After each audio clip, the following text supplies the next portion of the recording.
C'est un rush qui nous conduit au Mincom, arrivé 17h.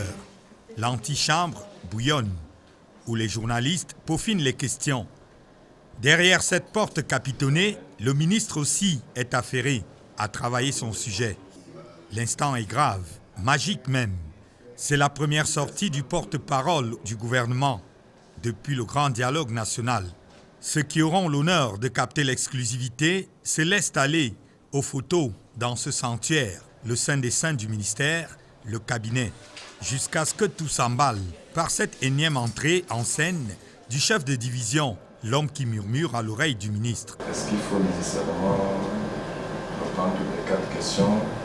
Ça s'est chuchoté, mais on a entendu. Le cadre de l'interview vient de changer. Pour une telle solennité, un direct à la radio n'est pas trop.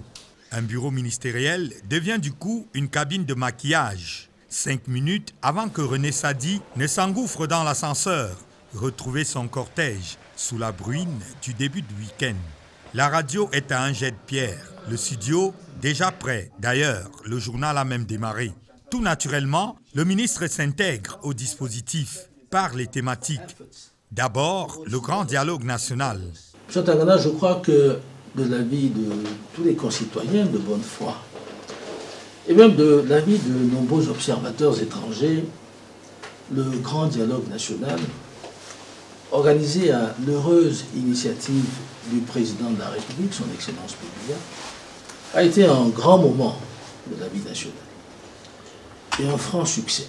Ensuite, les réactions, précisément celles d'un politique cabré dans une sempiternelle posture de fier à bras, par trop entêté de la bouche de René. Nous n'avons guère été surpris par les propos de M. Kamto lors de cette interview. Pour autant, on ne peut pas ne pas regretter cet entêtement, cette sempiternelle posture de fier à bras qui frise, au bout du compte, l'impudence et la forfanterie au point d'agacer nombre de nos concitoyens. Ça a pris 30 minutes, anglais et français impeccable. Un pur moment de radio saisi par la télé, furtivement. Les éditorialistes ont désormais le matériau pour analyser, commenter le commentaire du porte-parole du gouvernement. À eux l'antenne. Le ministre, lui, s'efface. Une voiture repart dans la nuit du vendredi.